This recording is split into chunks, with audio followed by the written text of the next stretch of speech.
তুমি যাকে বস বস করো খায়রুল ওই বসের ছেলে। একটি গল্প যেখানে ছিল আমাদের জীবনেরই প্রতিচ্ছবি। মধ্যবিত্তের টানাপোড়েন, হাসি কান্নার একরাশ আবেগের নাম ছিল দেনা পাওনা। পর্দার খায়রুল আর নিপার সেই অম্লমধুর প্রেম শুধু নাটক ছিল না, যেন হাজারো তরুণ তরুণীর হৃদস্পন্দন হয়ে উঠেছিল। তাবাসসুম সোয়ার ক্যারিয়ারে টার্নিং পয়েন্ট, আর অ্যালেন শুভ্রর সাবলীল অভিনয় দর্শকদের ভূত করে রেখেছিল প্রতিটি পর্বে। কিন্তু গল্পের শেষে এসে যখন সবাই পূর্ণতার অপেক্ষায়, ঠিক তখনই যেন বিনা মেঘে বজ্রপাত। কেন কোটি ভক্তের প্রিয় এই জুটির গল্পটি মাঝপথে থমকে গেল? খায়রুল নিপার বিয়ের আনুষ্ঠানিকতা ছাড়া কেন সমাপ্তি টানল পরিচালক? সেই জবাব আছে কি? ধারাবাহিকটি শেষ হওয়ার পর দর্শকদের তীব্র দাবির মুখে উপহার দেওয়া হয়েছিল ঈদের বিশেষ 7 পর্ব, যেখানে গল্পের মোড় ঘুরে যায় নাটকীয়ভাবে।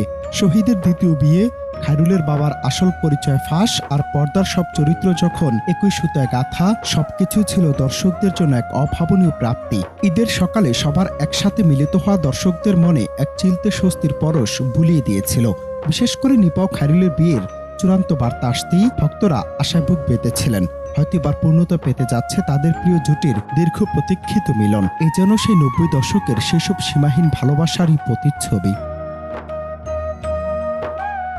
কিন্তু সব রঙিন স্বপ্ন যেন এক নিমিষেই ফিকে হয়ে গেল যখন আনুষ্ঠানিক বিয়ের অপেক্ষায় কোটি দর্শক প্রহর গুনছিলেন। তখনই নির্মাতা জানিয়ে দিলেন, এখানে শেষ দেনা পাওনা।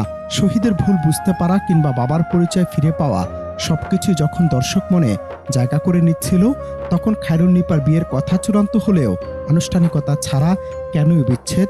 সামাজিক যোগাযোগ মাধ্যমে বইছে সমালোচনার ঝড়। ভক্তদের মতে, যদি সব ভুল বোঝাবুঝি দূরে ঠেলে দিয়ে বিয়ের পিঁড়িতে বসার মাধ্যমে গল্পটি শেষ হতো, তবেই হয়তো তাবাসসুম ছোঁয়া আর অ্যালেন শুভ্রর অনবদ্য প্রেম পূর্ণতা পেত। নাটক শেষ হয় কিন্তু রেশ থেকে যায় আজীবন।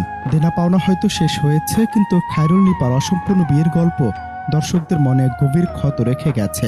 একটি সার্থক সমাপ্তি কি দর্শক হিসেবে আমাদের পাওনা ছিল না? যেখানে সবাই হাসি মুখে মিলিত হবে, এমন একটি সুন্দর পরিসমাপ্তি কি পারত না এই ধারাবাহিক ইতিহাসের পাতায় অমর করে রাখতে?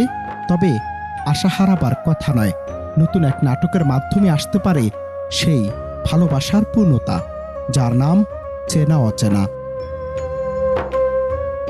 অনন্ত হাসান মাসুদ, বাংলা টিভি।